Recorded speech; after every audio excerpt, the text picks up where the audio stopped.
এ বাবারে দেখেন আমাদের ধারণার সঙ্গে মাওলার ঘোষণার সঙ্গে কত ব্যাস কম, আসমান জমিন ব্যাস কম। আমরা যাদের জ্ঞানী বলি আল্লাহ পাক তাদের বলেন উলাইকা কাল আনআমি বাল হুম আদাল। অন্য আয়াতে আল্লাহ পাক ফরমান উলাইকা হুম শাররুল বারিয়া, ওইগুলোন গরু ছাগলের চেয়েও খারাপ, ওইগুলোন কুত্তা শিয়াল শুয়ারের চেয়েও খারাপ।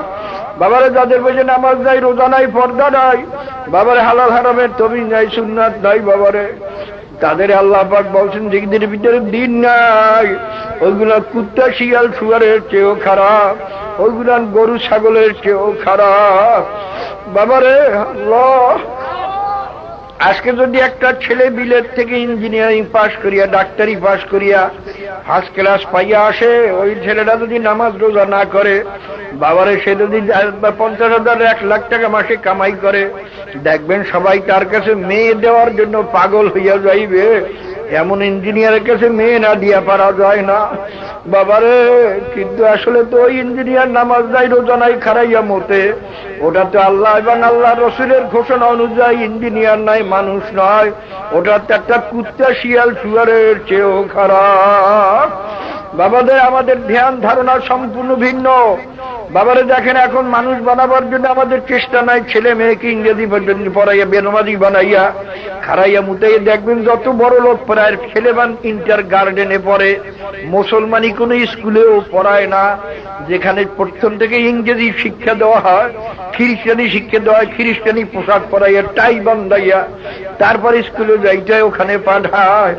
বাবারে দেখেন আমাদের ধ্যান কেউ রাগ করিয়ে না ভাইরা, বোঝেন বাবা, কবরে যাই তো বোঝা লাগবে না, আর কবরে না যাই কেউ পারবেন? আসেন নাকি কোন মেম্বার, চেয়ারম্যান, ইঞ্জিনিয়ার, মিনিস্টার আসেন কেউ কবরে না যাই পারবেন?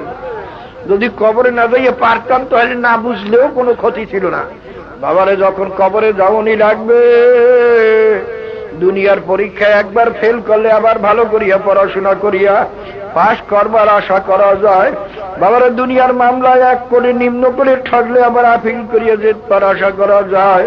আর মৌতের মামলায়, কবরের মামলায়, হাসরের মামলায়, মিজানের মামলায়, পৌঁছরাতের মামলায়, মৌতের পরীক্ষায়, কবরের পরীক্ষায়, হাসরের পরীক্ষায়, বাবারে ওই পৌঁছরাতের পরীক্ষায় খোদার কাছে যদি একবার কেউ ফেল করি, একবার যদি কেউ ঠকিয়া যায়, আর তো জেতবার আশা নাই, আর তো পাশ করবার আশা নাই। বাবারে দুনিয়ার পরীক্ষায় বারবার ফেল করিয়া যদি শেষ পর্যন্ত পড়াশোনা নাই হয়, বাবা বদলা দিয়ে খাওয়া যাবে, জব দিয়ে খাওয়া যাবে, ব্যবসা বাণিজ্য করিয়ে খাওয়া যাবে। আর বড় বড় যত ধনী প্রায় তো দেখা যায় শিক্ষিত লোক, বড় বড় শিক্ষিত লোক বড় ধনী হয় না, প্রায় মূর্খ লোকেরা।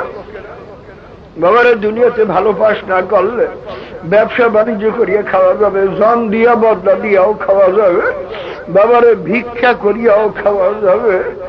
বাবারে কিন্তু খোদাটার কাজটা যদি আখিরাতের মামলায়, মৌতের মামলায়, কবরের মামলায়, হাসরের মামলায়, মিজানের মামলায়, পৌঁছরাতের মামলায় খোদাটার কাজটা যদি বাবা যদি এই পরীক্ষায় ফেল করি, আর তো বাসার বাবারে দুনিয়ার মামলা যদি ফেল করিয়ে বসি, শেষ পর্যন্ত ফেল করলে হয়তো জেল হবে, জেলে খাইতেও দেবে, শুইতেও দেবে, শুধু বাড়ি ঘরে যাওয়া যাবে না, ছেলে মেয়ে স্ত্রী পুত্রের সঙ্গে দেখা হবে না। বাবারে আর মাওলার জেলখানার নাম জাহান্নাম, লা ইয়ামুতু ফিহা ওয়ালা ইয়াহইয়া। মাওলা জেলখানার নাম জাহান্নাম, ওই জাহান্নামে মানুষ মরবেও না, বাঁচবেও না। আল্লাহ আল্লাহ বাবারে খুব খেয়াল করিয়া নিয়ে বোঝো। আল্লাহ বাবা দুনিয়ার চাকচিক্য কিছুই না, কিছুই না। বাবারে আল্লাহর ওলিদের জীবনী পড়িয়ে দেখো, আমরা তো তাও পড়ি না। এখন মানুষে পড়ে শীতকালি, বারে রূপালি, এইসব পরে, ওই ফটো ফটো পরে। ওই বেড়া কেরা নাচতে পারে তার জীবনী পড়তে ভালো লাগে, কেরা ভালো খেলতে পারে তার জীবনী পড়তে ভালো লাগে। আরে যারা মানুষ হয়েছিলেন, যারা আল্লাহর ওলি হয়েছিলেন, তাদের জীবনী সম্পর্কে অনেক কপাল পোড়ার জানাও নয়। বাবার আল্লাহর ওলিকে জীবনে পড়িয়ে দেখো, আজীবন শুধু আফসোস করিয়ে গেছে যে আরে কিছুই কামাই করতে পারলাম না, আরে কিছুই করতে পারলাম না, আরে মাওলার রহমান ছাড়া আমার উপায় নাই।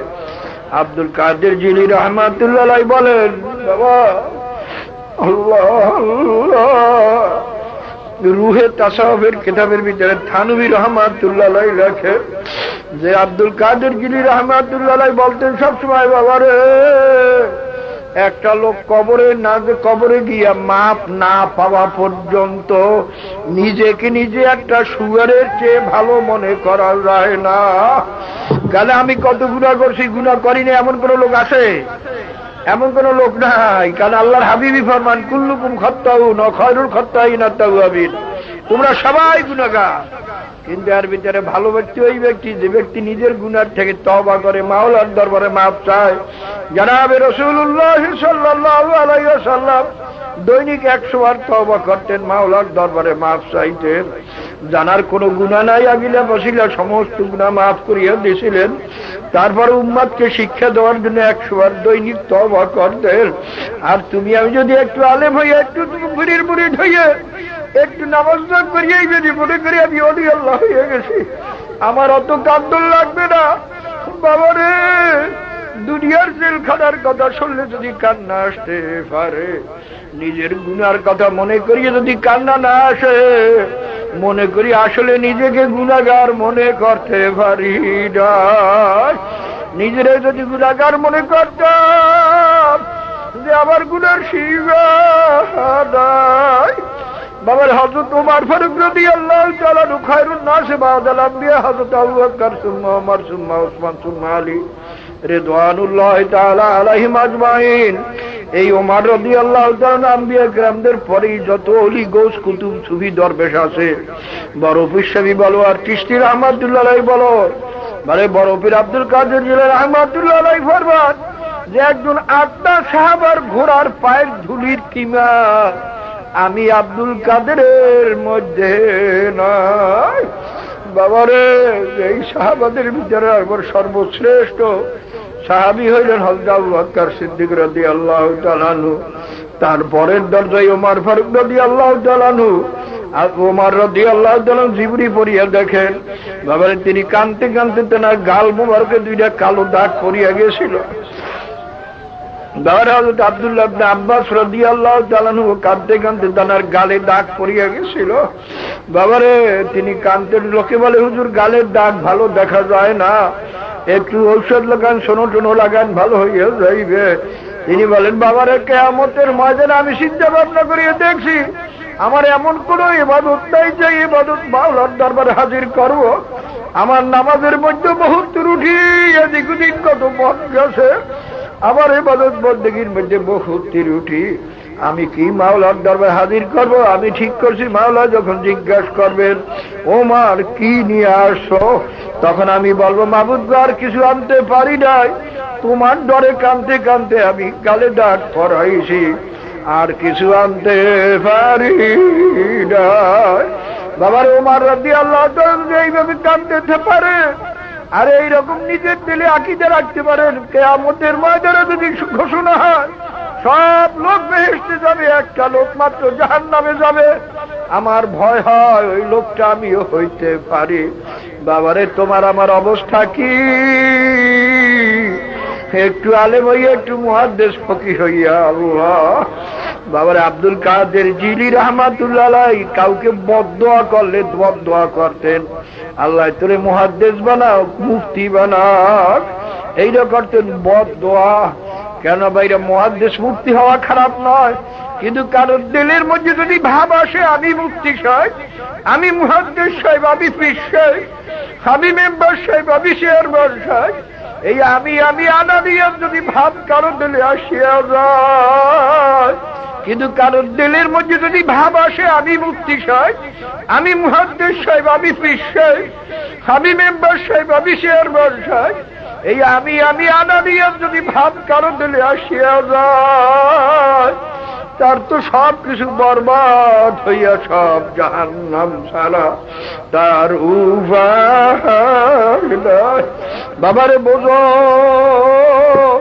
এই দুনিয়ার বৈজ্ঞানিকরা আসলে বুদ্ধিমান নয়, দুনিয়ার ইঞ্জিনিয়ারেরা আসলে বুদ্ধিমান নয়। আসল বুদ্ধিমান হলো তিনটা গুণ যার মধ্যে আছে, তারা হইল জ্ঞানী।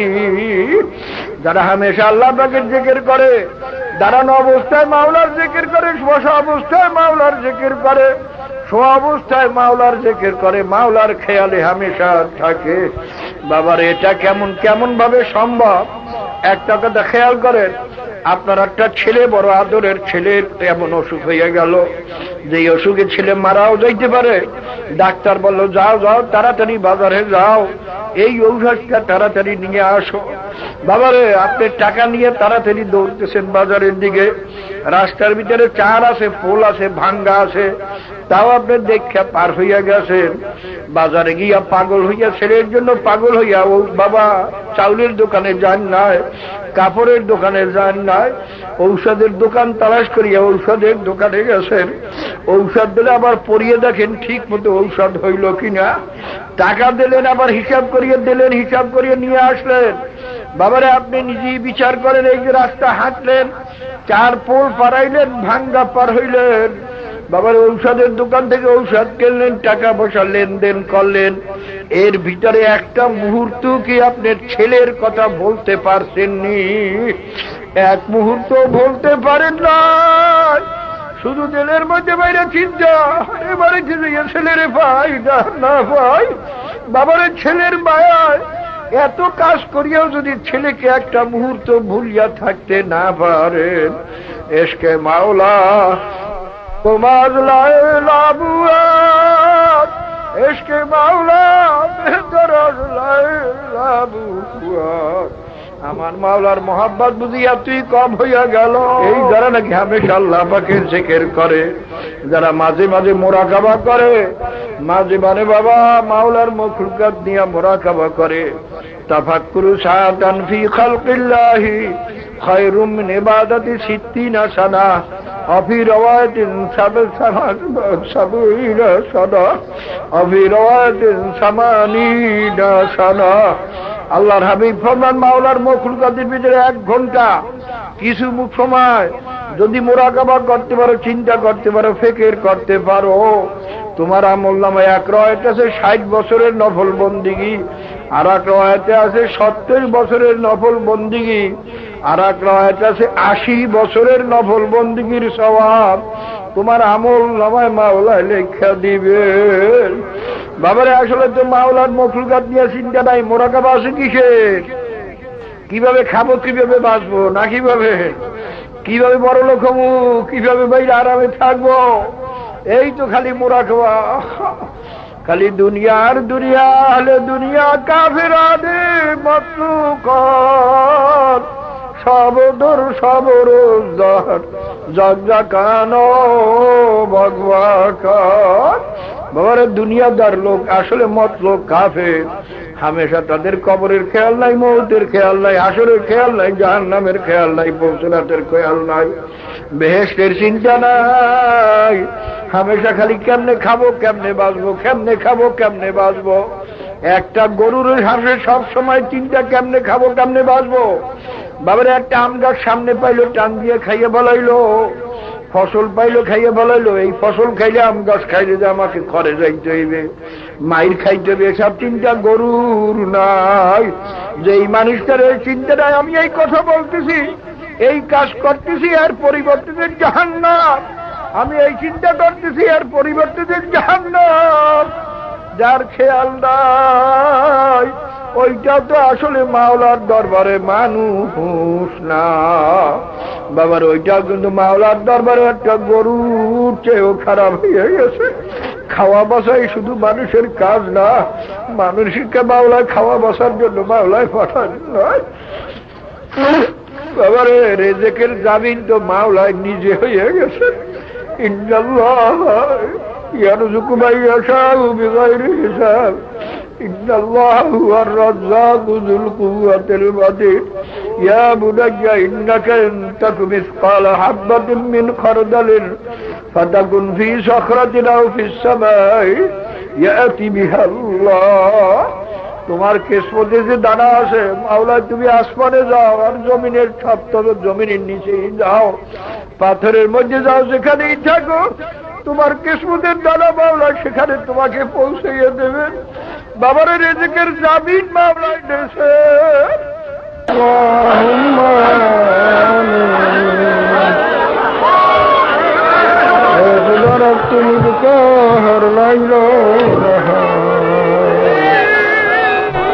में अपने मुझे में सब्र अगर जानब माशूक नबाशत का शासे तालिबे आशिक बेचारा हमारा सदवदा अगर मुरादा न जबान गुफ्तगुए नहीं तूना हासिल या नया